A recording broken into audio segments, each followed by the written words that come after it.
देखिए, ये बहुत बड़ा संवैधानिक मसला भी है ये, और इलेक्शन कमीशन का ये काम नहीं है कि इलेक्शन कमीशन ये जांच करे कि कौन सिटीज़न है कौन नहीं है और लोगों से सिटीज़नशिप के प्रमाण पत्र मांगे। इलेक्शन कमीशन का काम ये है कि वो घर घर जाए, लोग जो वोटर में रजिस्ट्रेशन जिनका नहीं है उनका रजिस्ट्रेशन करने की व्यवस्था करे। यहाँ तक कि जिनके घर नहीं हैं, जो सड़क पे सोते हैं, जो आम जगहों पर रहते हैं, झोंपड़ियों में रहते हैं, कच्ची बस्तियों में रहते हैं, उन सब के पास जाना और उनको एज ए वोटर रजिस्टर करना ये सरकार की जिम्मेदारी है।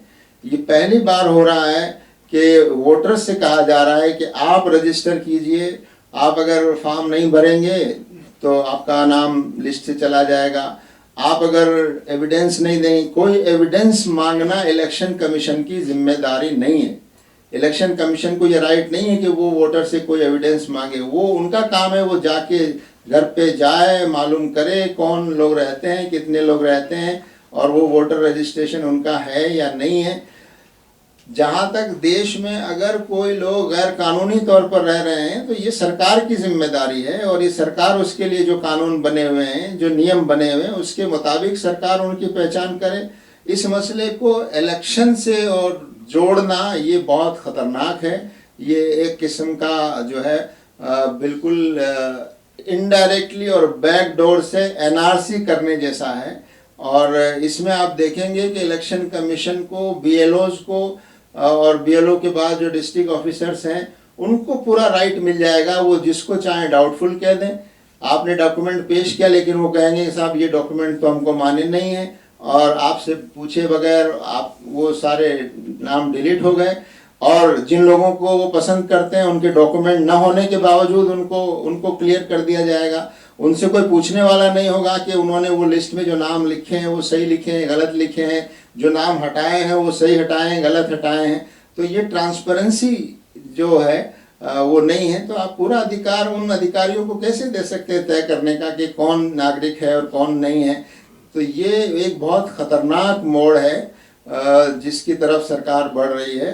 और मैं समझता हूँ कि ये देश के जो वैलिड नागरिक हैं उनको एक ख़ास किस्म के माइंडसेट के साथ जो पहले से मौजूद है उनको विदेशी करार देकर और उनको वोटिंग राइट से महरूम करने की एक साजिश है, जिनके बारे में उनको पता है कि जो लोग उनको वोट नहीं करते या जो लोग उनके खिलाफ वोट करते हैं उनको कैसे आप डिफ्रेंचाइज करें, कैसे वोट के अधिकार से वंचित करें।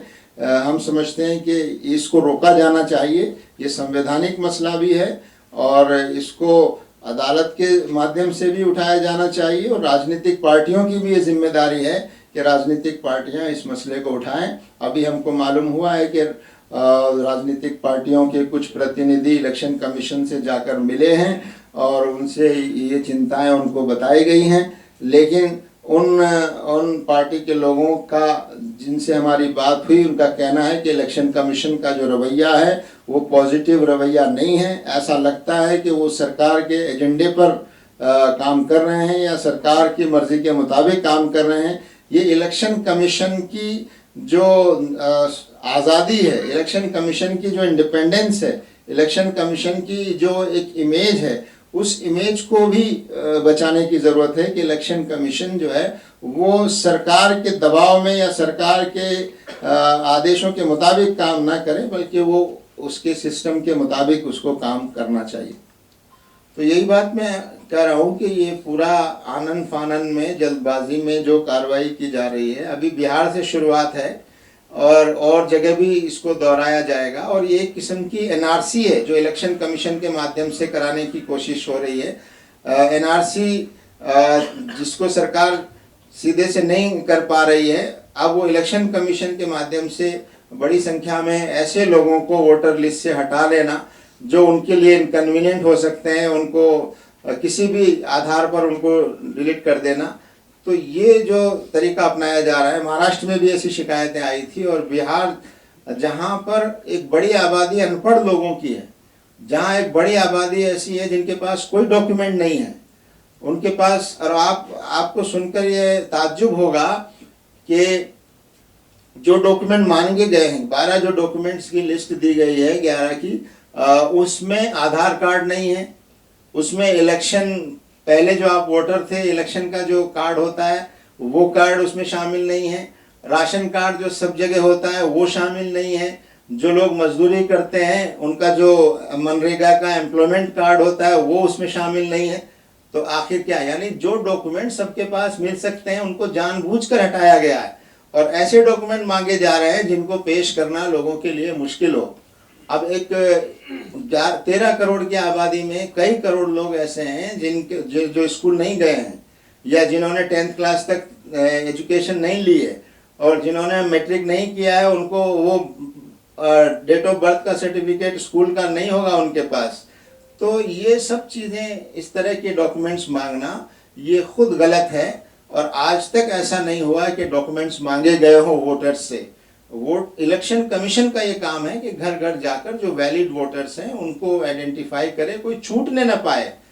यानी ये प्रिंसिपल है कि कोई वोटर छूटने ना पाए, चाहे उसका घर है या नहीं है, वो रोड पे सोता है, वो भी वोटर लिस्ट में शामिल हो। और यहाँ जो तरीका अपनाया जा रहा है बिल्कुल उल्टा, कि लोगों को वोटर लिस्ट से जो वैलिड वोटर्स हैं उनको भी हटाने की कोशिश हो रही है और ये भी कहा जा सकता है कि अपनी मर्जी के कुछ ऐसे वोटर भी ऐड किए जा सकते हैं जो उनके लिए कन्वीनियंट हो। तो इलेक्शन कमीशन को चाहिए कि वो अपनी एक निष्पक्ष छवि को बचाने की कोशिश करे और ऐसा मैसेज नहीं जाना चाहिए कि हमारा इलेक्शन कमीशन सरकार के दबाव में या किसी पॉलिटिकल एजेंडा को आगे बढ़ाने के लिए इस्तेमाल हो रहा है। अगर ऐसा हो रहा है तो ये बहुत खतरनाक होगा। सर कश्मीर में अभी मुहर्रम पे जिस तरीके से अभी जब फिलिस्तीन के वहाँ पर झंडे फहराए गए, कुछ लोगों ने वहाँ पर हिजबुल्लाह के नारे लगाए और जब एक लॉ एंड ऑर्डर को संभालने के लिए डीएसपी ने उन्हें रोका तो डीएसपी पर हमला करने की कोशिश की गई। इस हमले को किस तरीके से देखते हैं आप? देखिए, वहाँ सरकार है ना, वहाँ सरकार मौजूद है, वहाँ एलजी मौजूद है, ये उनकी जिम्मेदारी है। अगर कोई कानूनी गैर कानूनी चीज़ अगर हो रही है तो उसको रोकना चाहिए, मगर फ़िलिस्तीन की हिमायत में झंडा उठा लेना ये कोई गैर कानूनी चीज़ नहीं है। फ़िलिस्तीन की हिमायत तो खुद सरकार कर रही है, खुद सरकार फ़िलिस्तीन के पक्ष में है और जो कुछ वहाँ हो रहा है उसको सरकार ठीक नहीं समझती। तो मैं समझता हूँ कि ये सरकार की और वहाँ की जो लॉ एंड ऑर्डर को मेंटेन करने वाली जो एजेंसियां हैं उनकी जिम्मेदारी है कि वो देखें कि कोई चीज़ गैर कानूनी हो रही तो उसको रोका जाए। जी, आप कुछ कह रहे थे? जी, वो प्रेस कॉन्फ्रेंस की बाइट जो है हमने देखी है और हम समझते हैं कि पहली बात तो केरला के बीजेपी के अध्यक्ष ने दिल्ली में आकर प्रेस कॉन्फ्रेंस की, नंबर 1। दूसरा, उन्होंने हिंदी में प्रेस कॉन्फ्रेंस की। केरला में आमतौर पर मलयाली बोली जाती है और यहाँ आकर हिंदी में प्रेस कॉन्फ्रेंस की और फिर उसमें हालांकि निशाना बनाया गया कांग्रेस पार्टी को, लेकिन जिस निशाना बनाने के लिए जो चीज़ इस्तेमाल की गई वो हमारे संगठन का नाम इस्तेमाल किया गया और कहा गया कि हमारे संगठन के बारे में बहुत सी गलत बातें कही उन्होंने।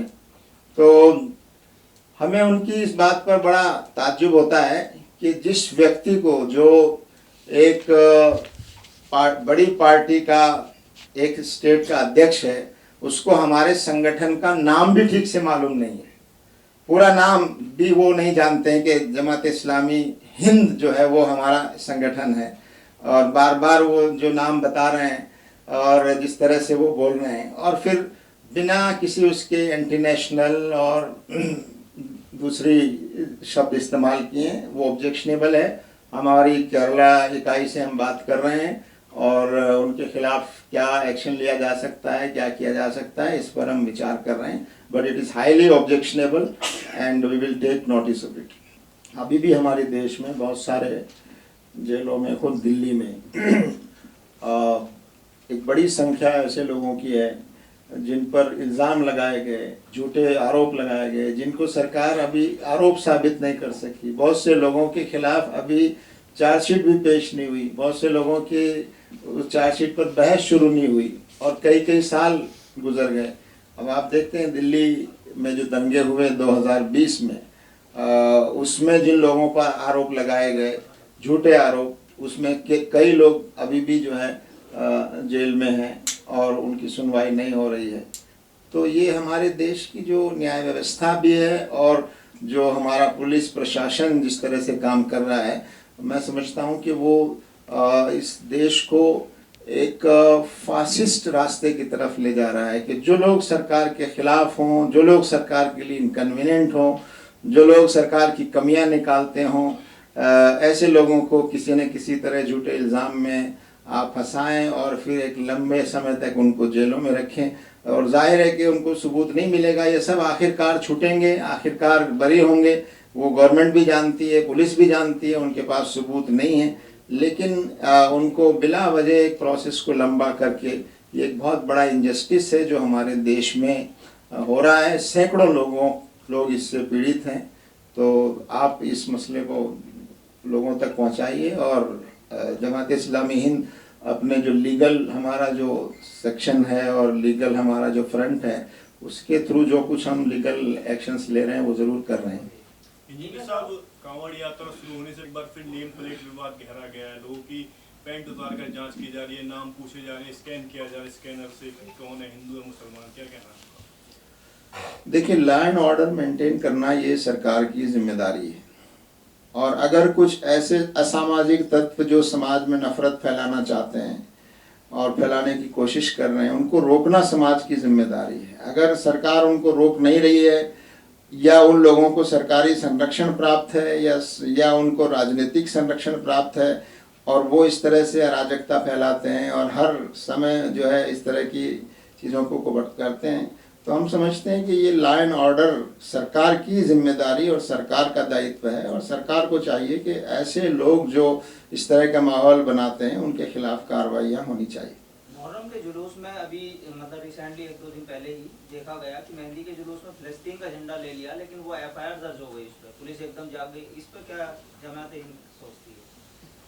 देखिए, ये इस तरह की घटनाएं होती हैं और मैं समझता हूं कि ये बहुत गलत है। हमारा देश फिलिस्तीन के मामले में, हमारा देश फिलिस्तीन के हमेशा साथ रहा है। तो अगर कोई फिलिस्तीन के लिए आवाज़ उठाता है या फिलिस्तीन के पीड़ितों के लिए, फिलिस्तीन की आज़ादी के लिए, उसमें कोई गलत बात नहीं है। जो लोग इसको किसी भी कानून के ख़िलाफ़ नहीं है, तो ऐसी चीज़ों में अगर सरकार ऐसी चीज़ों पर तो एक्शन लेती है, लेकिन जो खुलेआम नफ़रत फैला रहे हैं, खुलेआम धर्म के आधार पर जो है एक माहौल को ख़राब करने की कोशिश कर रहे हैं, ऐसे लोगों के खिलाफ, जिनके खिलाफ कार्रवाइयाँ होनी चाहिए, उनके खिलाफ कार्रवाइयाँ नहीं करती।